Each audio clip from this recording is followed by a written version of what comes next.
के साथ मैं हूं राकेश पांडे। राम मंदिर में चढ़ावे चोरी का मामला बढ़ता जा रहा है। मामले को लेकर 6 दिन से एसआईटी की जांच चल रही है। 6 दिन की जांच, करीब 150 लोगों से पूछताछ, 24 अहम लोगों से व्यवस्था और यह दावे को लेकर सिस्टम की पूरी जानकारी ली है एसआईटी की टीम। दान पेटियों से लेकर बैंक खाते तक एक एक जानकारी जुटाने के बाद एसआईटी की शुरुआती रिपोर्ट बताया जा रहा है कि तैयार हो चुकी है। और इसी से जुड़ी इस वक्त की बड़ी खबर है, और बड़ी खबर यह है कि एसआईटी को राम मंदिर चढ़ावे में चोरी के सबूत मिले हैं। ट्रस्ट के पदाधिकारियों की भूमिका संदिग्ध मिली है।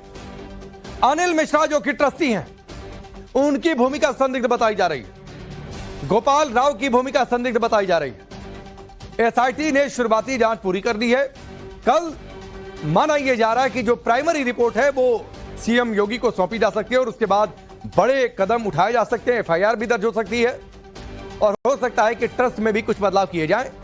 लेकिन यह अपने आप में बहुत बड़ी खबर है इस वक्त की कि एसआईटी की जो जांच चल रही थी पिछले 6 दिन से, जो उसमें अब जानकारी आ रही है सूत्रों के हवाले से, जो प्राइमरी इंफॉर्मेशन है वो ये है कि एसआईटी को इस बात की तस्दीक हुई है। एसआईटी को जो जानकारियां मिली हैं वो जानकारियां ये बता रही हैं कि चढ़ावे में चोरी की गई है। बात सिर्फ इतनी नहीं है, बात यह भी है कि ट्रस्ट के लोगों की भूमिका भी संदिग्ध पाई गई है। अनिल मिश्रा जो कि ट्रस्टी हैं, उनकी भूमिका संदिग्ध पाई गई है। गोपाल राव की भूमिका संदिग्ध पाई गई है। और यह सब कुछ एसआईटी की इस रिपोर्ट में हो सकता है जब यह रिपोर्ट सौंपी जाएगी सीएम योगी को। तो राम मंदिर करोड़ों भक्तों की आस्था का केंद्र, करोड़ों भारतीयों की आस्था का केंद्र, और वहां पर अकूत चढ़ावा, और अकूत चढ़ावे में यह चोरी का जो मामला है वो अपने आप में बेहद गंभीर मामला।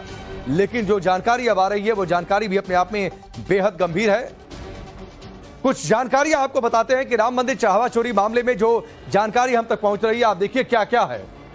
बताया जी ये जा रहा है कि सबूत मिले हैं, और सबूत जो मिले हैं वो सबूत कई बातों की ओर इशारा करते हैं। एसआईटी की रिपोर्ट में अनिल मिश्रा, गोपाल राव की भूमिका संदिग्ध पाई गई है। सीसीटीवी फुटेज से रकम पार करने के सबूत मिल रहे हैं, यानी सीसीटीवी फुटेज भी बता रहा है कि रकम में हेरफेर की गई है।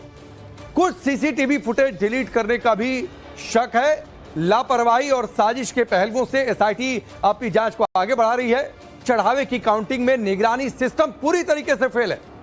टिन्नू यादव बैंक कर्मियों समेत कई पर एफआईआर संभव है। ट्रस्ट पदाधिकारियों के अयोध्या छोड़ने पर रोक लगा दी गई है कि अगले आदेश तक आप अयोध्या की सीमा नहीं छोड़ सकते हैं।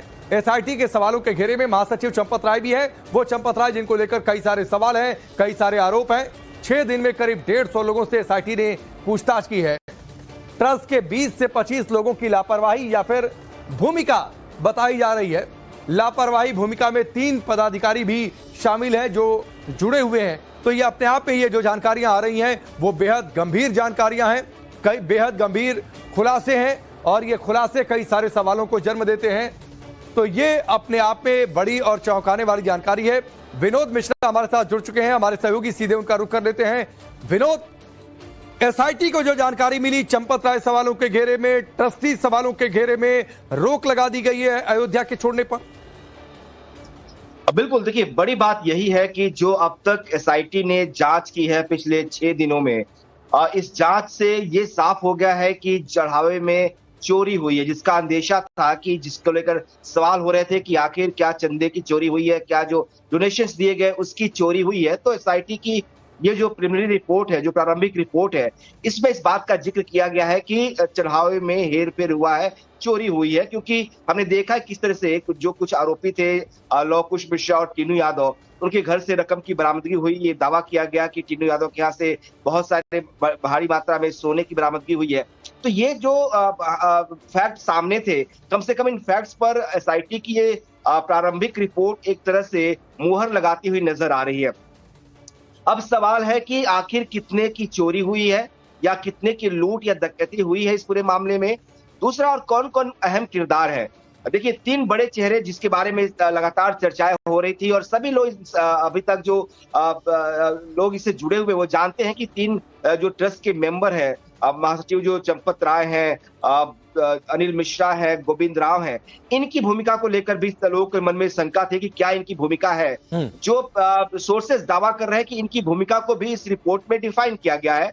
चंपत राय को लेकर ये कहा गया है कि डायरेक्टली इन्वॉल्वमेंट अभी तक उनका बहुत ज्यादा सामने नहीं आया, लेकिन लापरवाहियां हुई हैं। जो प्रोसेस था, जो एसओपी बनाए गए थे काउंटिंग प्रोसेस को लेकर, जो डोनेशंस दान पात्रों में दिए जाते थे या कोई बड़ा भेंट चढ़ावा के तौर पर भक्त लेकर खुद आता था, जिसमें चाहे वो आभूषण हो, चाहे पादुका हो या कोई बड़ा ऑर्नामेंट वो गिफ्ट करना चाहता था, तो वो उसकी प्रोसेस में टिन्नू यादव की भूमिका थी। ये टिन्नू की भूमिका एसओपी में कहीं जिक्र नहीं किया गया इनके, तो वो ये माना गया कि ये ठीक है। ये जो बातें आप विरोध बता रहे हैं वो अपने आप में बेहद गंभीर ये बातें हैं।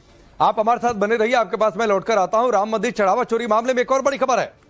हाई कोर्ट में मामले को लेकर याचिका दायर की गई, एक जनहित याचिका दायर की गई है। उच्च स्तरीय न्यायिक आयोग से जांच की मांग की गई है। इसी हफ्ते हो सकता है कि इस याचिका पर सुनवाई भी हो जाए। हाईकोर्ट के लखनऊ बेंच में यह याचिका दायर की गई है। एसआईटी की जगह न्यायिक आयोग से इस पूरे मामले की जांच की मांग की गई है इस याचिका में, जिससे इस मामले में सच्चाई सामने आ सके। तो अब कोर्ट तक इस मामले को लेकर जाया गया है। हाईकोर्ट में जो लखनऊ की बेंच है उसमें ये जनहित याचिका दायर की गई है और इसमें यह मांग की गई है कि राम मंदिर आस्था का केंद्र और वहां पर दान में चोरी का मामला अपने आप में बेहद गंभीर है। तो एसआईटी नहीं बल्कि इसकी जुडिशियल कमीशन से इसकी इंक्वायरी करवाई जाए ताकि पूरी सच्चाई सामने आ सके। तो ये एक और बड़ी खबर, चढ़ावा विवाद का पूरा सच क्या है। मांग ये हो रही है कि न्यायिक जांच करवाई जाए। एसआईटी की रिपोर्ट इन सबके बीच रेडी बताई जा रही है। कल सीएम योगी को सौंपी जा सकती है और बहुत संभव है कि उसके बाद एफआईआर भी इस पूरे मामले में दर्ज की जाए। एसआईटी की जांच चल रही है और उस बीच न्यायिक आयोग की मांग। लेकिन एसआईटी की शुरुआती जांच रिपोर्ट जो कल सरकार को सौंपी जाएगी, इसमें क्या क्या हो सकता है इसकी जानकारी मैं आपको देता हूं।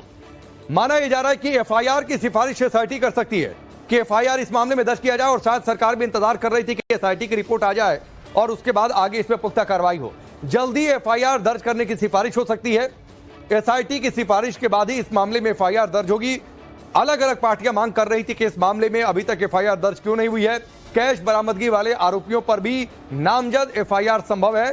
टीनू यादव और लवकुश मिश्रा पर भी एफआईआर दर्ज हो सकती है और उनके नाम के साथ एफआईआर यानी नामजद एफआईआर दर्ज हो सकती है। ट्रस्ट में बदलाव की सिफारिश भी कर सकती है एसआईटी, ये भी एक बड़ी खबर है। चंपत राय, अनिल मिश्रा, गोपाल राव के इस्तीफे की संभावना हो सकता है कि ये लोग पद छोड़ दें या संदेश दे दिया जाए कि चलिए आप निकलिए, सवाल आप लोगों पर उठ रहे हैं। सूत्रों के मुताबिक तीनों खुद ही इस्तीफा दे सकते हैं इस समय की। यह भी एक बड़ी खबर है कि हो सकता है कि ये तीनों, जिनका अहम किरदार है ट्रस्ट में, राम मंदिर मैनेजमेंट में, ये तीन किरदार आपके सामने हैं। चंपत राय, अनिल मिश्रा, गोपाल राव। माना यह जा रहा है कि ये तीनों चेहरे खुद इस्तीफा दे सकते हैं कि ठीक है हम ट्रस्ट से बाहर जा रहे हैं। विनोद मिश्रा हमारे साथ जुड़े हुए हैं। विनोद, बहुत सारी गंभीर बातें हैं, लेकिन क्या ये तीनों शख्स इस्तीफा देंगे? पहली बातचीत। दूसरी बातचीत की सपा कांग्रेस कह रही थी कि अभी तक एफआईआर क्यों नहीं। सीएम योगी ने कहा था रुक जाइए 15 दिन का धैर्य रख लीजिए। शायद एसआईटी रिपोर्ट का ही इंतजार है एफआईआर के लिए। बिल्कुल, देखिए बिल्कुल सही कहा आपने। इंतजार इस बात का था कि जो एसआईटी गठित की गई है वो अपनी रिकमेंडेशन दे कि क्या हो सकता है। और जो सोर्सेज दावा कर रहे हैं कि एसआईटी ये रिकमेंड करेगी कि एफआईआर दर्ज किया जाए, उसके बिना पर एफआईआर दर्ज होगा और जांच होगी। दूसरा जो सवाल था कि क्या ये तीन लोग इस्तीफा देंगे, जो सोर्सेज दावा कर रहे हैं कि चूंकि इनके ऊपर बड़े एलिगेशन लगे हैं, ब्लोट है बहुत बड़ा पूरे मामले में, तो ऐसे में जो दाग लगा है जरूरी है कि आप उसके लिए इस्तीफा दें और जांच में सहयोग करें। अगर एफआईआर होती है और भले इनका नाम उस एफआईआर में न हो या इनकी भूमिका को डिफाइन न किया गया हो, लेकिन जांच के केंद्र में ये रहेंगे, तो ऐसे में जरूरी होगा कि ये इस्तीफा दे। पद पर रहकर इनकी जांच नहीं होगी तो इस्तीफा देंगे। जो सोर्सेज दावा कर रहे हैं वो ये कह रहे हैं कि जो एसआईटी है वो रिकमेंडेशन में अपनी ये कहेगी कि जो एसओपी है उसमें बदलाव किए जाए और एक तरह रीस्ट्रक्चर किया जाए पूरे ट्रस्ट को। जिस तरीके से हमने देखा है कि वाराणसी में एक सीईओ की तैनाती की गई है जो मंदिर प्रशासन की पूरी देखरेख करते हैं, प्रशासनिक अधिकारी होते हैं, वो वैसी एक व्यवस्था यहाँ पर भी लागू किया जाए ताकि ये जो लीकेज हुए हैं, जो एसओपीज को फॉलो नहीं किया गया, जो प्रक्रिया है, प्रक्रिया को पूरी तरह से उसका पालन नहीं किया गया, तो कम से कम एक सरकारी अधिकारी इस प्रक्रिया को पालन कराने के लिए वहां पे तैनात रहे, उसकी भूमिका को वहां पे तय किया जाए। तो जरूरी है कि पूरे मामले को और पूरे जो स्ट्रक्चर है उसको स्ट्रक्चर किया जाए और इसके लिए रिकमेंडेशन जो है वो एसआईटी की तरफ से दिया जा सकता है। तो हमें अब इंतजार करना होगा एसआईटी की रिपोर्ट का, क्योंकि ये बहुत कुछ डिपेंड करता है कि ये एसआईटी की रिपोर्ट्स में क्या होती है। सोर्सेज दावा जरूर कर रहे हैं, लेकिन थोड़ा सा इंतजार इस बात को लेकर करना होगा। और ये माना जा रहा है कि ये इतना तो तय है कि जो अब तक जांच हुई है, जो सोर्सेज जिस अधिकारियों से हमारी बात हुई है, वो भले ही ऑन रिकॉर्ड कुछ नहीं बता रहे हो, लेकिन वो ये जरूर कह रहे हैं कि एफआईआर जरूरी है, क्योंकि अगर चोरी हुई है तो एफआईआर होगी, क्योंकि ये कानूनी मामला है। एसआईटी अपनी रिपोर्ट, अपनी रिकमेंडेशन दे सकती है, तो बाकी कार्रवाइयां जो जांच होगी और अरेस्टिंग की जो बात होगी और वो पुलिस ही करेगी। तो लिहाजा कानूनी कार्रवाई के लिए एफआईआर जरूरी है। पुलिस इस पूरे मामले की दोबारा से जांच करेगी, आरोपियों को जो जिन पे आरोप लगे होंगे उनके खिलाफ फिर से सबूत इकट्ठे किए जाएंगे ताकि कोर्ट में उसको प्रूफ किया जा सके। तो पूरा प्रोसेस एक बार और शुरू होगा। एसआईटी की जांच पर सब कुछ खत्म हो जाएगा ऐसा नहीं है। एसआईटी के मुख्यवा से एक बार फिर से पूरी इन्वेस्टिगेशन जो है वो रीस्टार्ट होगी और उसमें जो है तमाम जो आरोपी होंगे उनके खिलाफ सबूत इकट्ठे कर उन्हें जो दोषी करार करने के लिए व्यवस्थाएं जो है चार्जशीट में की जाएंगी। तो ये एक तरह से आप कह सकते हैं कि जो एसआईटी की रिपोर्ट होगी वो एक शुरुआत है। अभी जांच आगे बढ़ेगी और जांच में जो पुलिस जब जांच करेगी तो बहुत सारे फैक्ट और सामने आ सकते हैं, क्योंकि एसआईटी एक छोटी सी जांच कर रही है, कुछ लोगों से पूछताछ के आधार पर ही वो जांच करेगी। लेकिन जब पुलिस जांच करेगी तो उसके सामने एविडेंसेस को कलेक्ट करना, फॉरेंसिक एविडेंसेस, इलेक्ट्रॉनिक एविडेंसेस, ये सब कुछ जरूरी होगा, क्योंकि उसको कोर्ट के अंदर जाकर इसे प्रूव करना होगा। तो जांच का दायरा और बढ़ेगा और चीजें बहुत कुछ चीजें जो है और भी सामने आएगी। ठीक है, जांच का दायरा और बढ़ेगा विनोद, और उसके साथ ही इस बात को लेकर भी नजर रहेगी कि क्या बड़ी कार्रवाई होती है। जीरो टॉलरेंस की पॉलिसी अगर यूपी में चलती है तो वो कितनी यहां पर दिखती है। इस बीच राम मंदिर चढ़ावा चोरी पर अरविंद केजरीवाल का पोस्टर, करोड़ों रुपए के चंदे की चोरी हो गई है, लेकिन एक भी एफआईआर दर्ज नहीं हुई है। बात इसी बात को लेकर चर्चा हो रही थी कि सरकार इंतजार कर रही है कि भाई एसआईटी की रिपोर्ट आ जाए और एसआईटी की रिपोर्ट आ जाए, फिर उसके बाद जो है एफआईआर दर्ज की जाए। लेकिन सियासत इस पर चल रही है, एफआईआर तो दर्ज होनी है। इस समय की बड़ी खबर है अरविंद केजरीवाल का सोशल मीडिया पोस्ट। अयोध्या के राम मंदिर से करोड़ों करोड़ों रुपए के चंदे की चोरी हो गई। बताया जा रहा है कि लगभग 200 करोड़ रुपए का तो कैश ही चोरी हो गया और कई हीरे जवाहरात के बक्से चोरी हो गए और एक भी एफआईआर नहीं हुई है। ना यूपी पुलिस ने कोई एफआईआर की, ना ईडी ने कोई एफआईआर की, ना सीबीआई ने कोई एफआईआर की। केंद्र में और यूपी में दोनों जगह इनकी सरकारें हैं, कोई रेड नहीं, कोई गिरफ्तारी नहीं। कह रहे हैं बहुत बड़े बड़े नाम शामिल हैं, कार्रवाई हुई तो सरकार भी गिर सकती है। आपके हिसाब से किसे बचाना जरूरी है, सरकार को या करोड़ों करोड़ों लोगों की आस्था को? अयोध्या के तो अरविंद केजरीवाल का सोशल मीडिया पोस्ट वीडियो उन्होंने जारी किया अपने सोशल मीडिया अकाउंट से, सवाल उठाते हुए कि एफआईआर दर्ज क्यों नहीं हुई, क्या किसी को बचाने की कोशिश हो रही है। ये अपने आप में बड़े सवाल उठाए हैं अरविंद केजरीवाल के साथ। मैं हूं राकेश पांडे। राम मंदिर में चढ़ावे चोरी का मामला बढ़ता जा रहा है। मामले को लेकर 6 दिन से एसआईटी की जांच चल रही है। 6 दिन की जांच, करीब 150 लोगों से पूछताछ, 24 अहम लोगों से व्यवस्था और ये दावे को लेकर सिस्टम की पूरी जानकारी ली है एसआईटी की टीम। दान पेटियों से लेकर बैंक खाते तक एक एक जानकारी जुटाने के बाद एसआईटी की शुरुआती रिपोर्ट बताया जा रहा है कि तैयार हो चुकी है। और इसी से जुड़ी इस वक्त की बड़ी खबर है, और बड़ी खबर यह है कि एसआईटी को राम मंदिर चढ़ावे में चोरी के सबूत मिले हैं। ट्रस्ट के पदाधिकारियों की भूमिका संदिग्ध मिली है। अनिल मिश्रा जो कि ट्रस्टी हैं, उनकी भूमिका संदिग्ध बताई जा रही है। गोपाल राव की भूमिका संदिग्ध बताई जा रही है। एसआईटी ने शुरुआती जांच पूरी कर दी है। कल माना यह जा रहा है कि जो प्राइमरी रिपोर्ट है वो सीएम योगी को सौंपी जा सकती है और उसके बाद बड़े कदम उठाए जा सकते हैं, एफआईआर भी दर्ज हो सकती है और हो सकता है कि ट्रस्ट में भी कुछ बदलाव किए जाएं। लेकिन यह अपने आप में बहुत बड़ी खबर है इस वक्त की कि एसआईटी की जो जांच चल रही थी पिछले 6 दिन से, जो उसमें अब जानकारी आ रही है सूत्रों के हवाले से, जो प्राइमरी इंफॉर्मेशन है वो ये है कि एसआईटी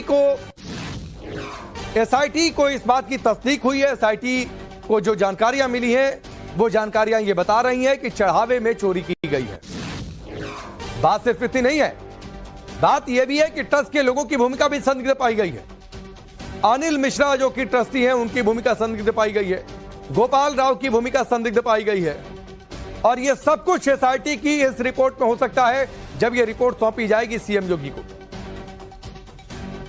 तो राम मंदिर करोड़ों भक्तों की आस्था का केंद्र, करोड़ों भारतीयों की आस्था का केंद्र, और वहां पर अकूत चढ़ावा और अकूत चढ़ावे में यह चोरी का जो मामला है वो अपने आप में बेहद गंभीर मामला, लेकिन जो जानकारी अब आ रही है वो जानकारी भी अपने आप में बेहद गंभीर है।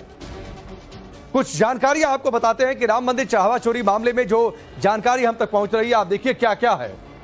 बताया ये जा रहा है कि सबूत मिले हैं, और सबूत जो मिले हैं वो सबूत कई बातों की ओर इशारा करते हैं। एसआईटी की रिपोर्ट में अनिल मिश्रा, गोपाल राव की भूमिका संदिग्ध पाई गई है। सीसीटीवी फुटेज से रकम पार करने के सबूत मिल रहे हैं, यानी सीसीटीवी फुटेज भी बता रहा है कि रकम में हेरफेर की गई है। कुछ सीसीटीवी फुटेज डिलीट करने का भी शक है। लापरवाही और साजिश के पहलुओं से एसआईटी अपनी जांच को आगे बढ़ा रही है। चढ़ावे की काउंटिंग में निगरानी सिस्टम पूरी तरीके से फेल है।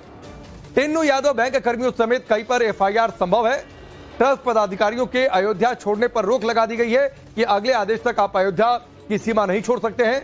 एसआईटी के सवालों के घेरे में महासचिव चंपत राय भी है। वो चंपत राय जिनको लेकर कई सारे सवाल हैं, कई सारे आरोप हैं। 6 दिन में करीब 150 लोगों से एसआईटी ने पूछताछ की है। ट्रस्ट के 20 से 25 लोगों की लापरवाही या फिर भूमिका बताई जा रही है। लापरवाही भूमिका में 3 पदाधिकारी भी शामिल हैं जो जुड़े हुए हैं। तो ये अपने आप में ये जो जानकारियां आ रही हैं वो बेहद गंभीर जानकारियां हैं, कई बेहद गंभीर खुलासे हैं, और ये खुलासे कई सारे सवालों को जन्म देते हैं। तो ये अपने आप में बड़ी और चौंकाने वाली जानकारी है। विनोद मिश्रा हमारे साथ जुड़ चुके हैं, हमारे सहयोगी, सीधे उनका रुख कर लेते हैं। विनोद, एसआईटी को जो जानकारी मिली, चंपत राय सवालों के घेरे में, ट्रस्टी सवालों के घेरे में रोक लगा दी गई है अयोध्या के छोड़ने पर। बिल्कुल, देखिए बड़ी बात यही है कि जो अब तक एसआईटी ने जांच की है पिछले 6 दिनों में, इस जांच से ये साफ हो गया है कि चढ़ावे में चोरी हुई है, जिसका अंदेशा था, कि जिसको लेकर सवाल हो रहे थे कि आखिर क्या चंदे की चोरी हुई है, क्या जो डोनेशंस दिए गए उसकी चोरी हुई है। तो एसआईटी की ये जो प्रिलिमिनरी रिपोर्ट है, जो प्रारंभिक रिपोर्ट है, इसमें इस बात का जिक्र किया गया है कि चढ़ावे में हेरफेर हुआ है, चोरी हुई है। क्योंकि हमने देखा है किस तरह से जो कुछ आरोपी थे, लव कुश मिश्रा और टिन्नू यादव, उनके घर से रकम की बरामदगी हुई। ये दावा किया गया कि टिन्नू यादव के यहाँ से बहुत सारे भारी मात्रा में सोने की बरामदगी हुई है। तो ये जो फैक्ट सामने थे, कम से कम इन फैक्ट्स पर एसआईटी की ये प्रारंभिक रिपोर्ट एक तरह से मुहर लगाती हुई नजर आ रही है। अब सवाल है कि आखिर कितने की चोरी हुई है, या कितने की लूट या डकैती हुई है इस पूरे मामले में। दूसरा, और कौन कौन अहम किरदार है। देखिए, 3 बड़े चेहरे जिसके बारे में लगातार चर्चाएं हो रही थी, और सभी लोग अभी तक जो लोग इससे जुड़े हुए वो जानते हैं कि 3 जो ट्रस्ट के मेंबर है, महासचिव जो चंपत राय है, अनिल मिश्रा है, गोविंद राव है, इनकी भूमिका को लेकर भी लोगों के मन में शंका थी कि क्या इनकी भूमिका है। जो सोर्सेस दावा कर रहे हैं कि इनकी भूमिका को भी इस रिपोर्ट में डिफाइन किया गया है। चंपत राय को लेकर ये कहा गया है कि डायरेक्टली इन्वॉल्वमेंट अभी तक उनका बहुत ज्यादा सामने नहीं आया, लेकिन लापरवाहियां हुई हैं। जो प्रोसेस था, जो एसओपी बनाए गए थे काउंटिंग प्रोसेस को लेकर, जो डोनेशंस दान पात्रों में दिए जाते थे, या कोई बड़ा भेंट चढ़ावा के तौर पर भक्त लेकर खुद आता था, जिसमें चाहे वो आभूषण हो, चाहे पादुका हो, या कोई बड़ा ऑर्नामेंट वो गिफ्ट करना चाहता था, तो वो उसकी प्रोसेस में टिन्नू यादव की भूमिका थी। ये टिन्नू की भूमिका एसओपी में कहीं जिक्र नहीं किया गया इनके, तो वो ये माना गया कि ये लापरवाही है। ये जो बातें आप विरोध बता रहे हैं वो अपने आप में बेहद गंभीर ये बातें हैं। आप हमारे साथ बने रहिए, आपके पास मैं लौटकर आता हूं। राम मंदिर चढ़ावा चोरी मामले में एक और बड़ी खबर है। हाई कोर्ट में मामले को लेकर याचिका दायर की गई, एक जनहित याचिका दायर की गई है। उच्च स्तरीय न्यायिक आयोग से जांच की मांग की गई है। इसी हफ्ते हो सकता है कि इस याचिका पर सुनवाई भी हो जाए। हाईकोर्ट के लखनऊ बेंच में यह याचिका दायर की गई है। एसआईटी की जगह न्यायिक आयोग से इस पूरे मामले की जांच की मांग की गई है इस याचिका में, जिससे इस मामले में सच्चाई सामने आ सके। तो अब कोर्ट तक इस मामले को लेकर जाया गया है। हाईकोर्ट में जो लखनऊ की बेंच है, उसमें ये जनहित याचिका दायर की गई है और इसमें यह मांग की गई है कि राम मंदिर आस्था का केंद्र और वहां पर दान में चोरी का मामला अपने आप में बेहद गंभीर है, तो एसआईटी नहीं बल्कि इसकी जुडिशियल कमीशन से इसकी इंक्वायरी करवाई जाए ताकि पूरी सच्चाई सामने आ सके। तो ये एक और बड़ी खबर, चढ़ावा विवाद का पूरा सच क्या है? मांग ये हो रही है कि न्यायिक जांच करवाई जाए। एसआईटी की रिपोर्ट इन सबके बीच रेडी बताई जा रही है। कल सीएम योगी को सौंपी जा सकती है और बहुत संभव है कि उसके बाद एफआईआर भी इस पूरे मामले में दर्ज की जाए। एसआईटी की जांच चल रही है और उस बीच न्यायिक आयोग की मांग, लेकिन एसआईटी की शुरुआती जांच रिपोर्ट जो कल सरकार को सौंपी जाएगी, इसमें क्या क्या हो सकता है इसकी जानकारी मैं आपको देता हूं। माना यह जा रहा है कि एफआईआर की सिफारिश एसआईटी कर सकती है कि एफआईआर इस मामले में दर्ज किया जाए और शायद सरकार भी इंतजार कर रही थी कि एसआईटी की रिपोर्ट आ जाए और उसके बाद आगे इसमें पुख्ता कार्रवाई हो। जल्दी एफआईआर दर्ज करने की सिफारिश हो सकती है। एसआईटी की सिफारिश के बाद ही इस मामले में एफआईआर दर्ज होगी। अलग अलग पार्टियां मांग कर रही थी कि इस मामले में अभी तक एफआईआर दर्ज क्यों नहीं हुई है। कैश बरामदगी वाले आरोपियों पर भी नामजद एफआईआर संभव है। टीनू यादव और लवकुश मिश्रा पर भी एफआईआर दर्ज हो सकती है और उनके नाम के साथ एफआईआर यानी नामजद एफआईआर दर्ज हो सकती है। ट्रस्ट में बदलाव की सिफारिश भी कर सकती है एसआईटी, ये भी एक बड़ी खबर है। चंपत राय, अनिल मिश्रा, गोपाल राव के इस्तीफे की संभावना हो सकता है कि ये लोग पद छोड़ दें या संदेश दे दिया जाए कि चलिए आप निकलिए। सवाल आप लोगों पर उठ रहे हैं। सूत्रों के मुताबिक तीनों खुद ही इस्तीफा दे सकते हैं।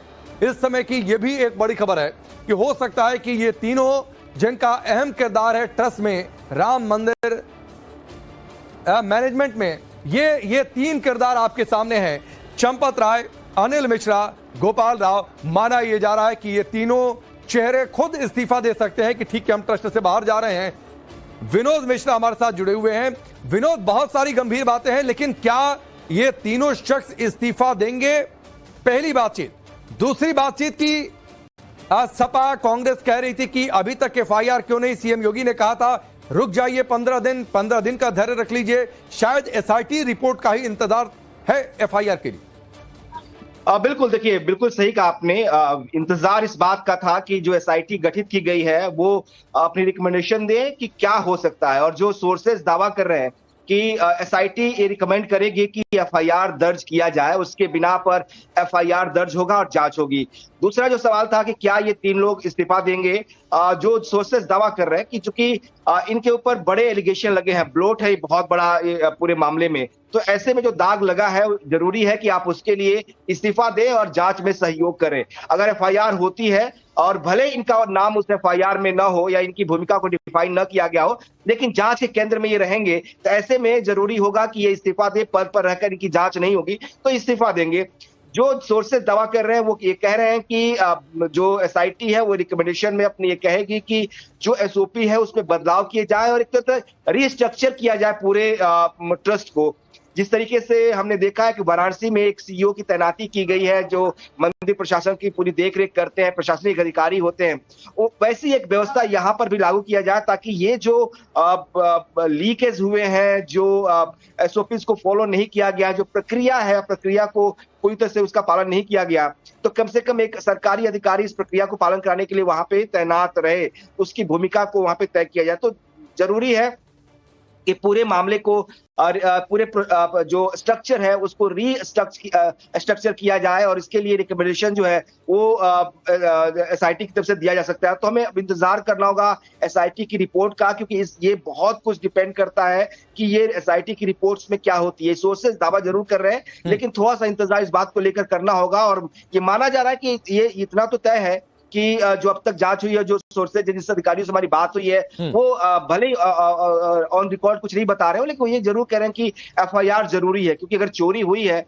तो एफआईआर होगी, क्योंकि ये कानूनी मामला है। एसआईटी अपनी रिपोर्ट, अपनी रिकमेंडेशन दे सकती है, तो बाकी कार्रवाइयां जो जांच होगी और अरेस्टिंग की जो बात होगी और वो पुलिस ही करेगी। तो लिहाजा कानूनी कार्रवाई के लिए एफआईआर जरूरी है। पुलिस इस पूरे मामले की दोबारा से जांच करेगी, आरोपियों को जो जिन पे आरोप लगे होंगे उनके खिलाफ फिर से सबूत इकट्ठे किए जाएंगे ताकि कोर्ट में उसको प्रूफ किया जा सके। तो पूरा प्रोसेस एक बार और शुरू होगा। एसआईटी की जांच पर सब कुछ खत्म हो जाएगा ऐसा नहीं है। एसआईटी के से एक बार फिर से पूरी इन्वेस्टिगेशन जो है वो रीस्टार्ट होगी और उसमें जो है तमाम जो आरोपी होंगे उनके खिलाफ सबूत इकट्ठे कर उन्हें जो दोषी करार करने के लिए व्यवस्थाएं जो है चार्जशीट में की जाएंगी। तो ये एक तरह से आप कह सकते हैं कि जो एसआईटी की रिपोर्ट होगी वो एक शुरुआत है।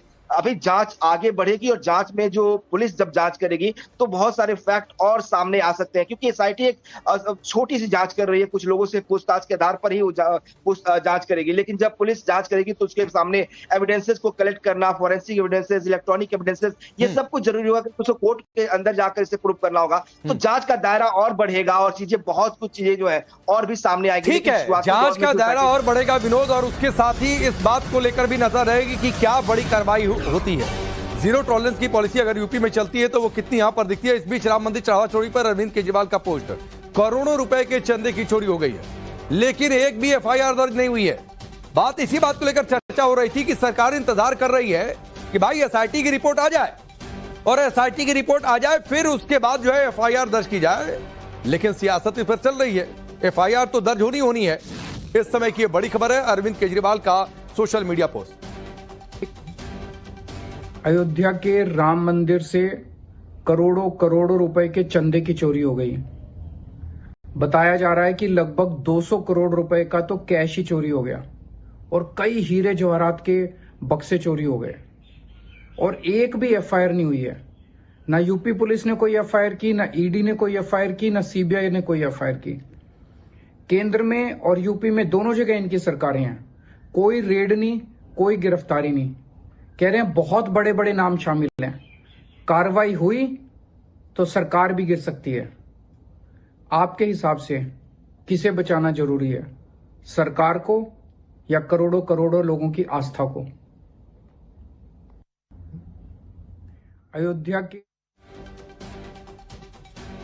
तो अरविंद केजरीवाल का सोशल मीडिया पोस्ट वीडियो उन्होंने जारी किया अपने सोशल मीडिया अकाउंट से, सवाल उठाते हुए कि एफआईआर दर्ज क्यों नहीं हुई, क्या किसी को बचाने की कोशिश हो रही है। ये अपने आप में बड़े सवाल उठाए हैं अरविंद केजरीवाल।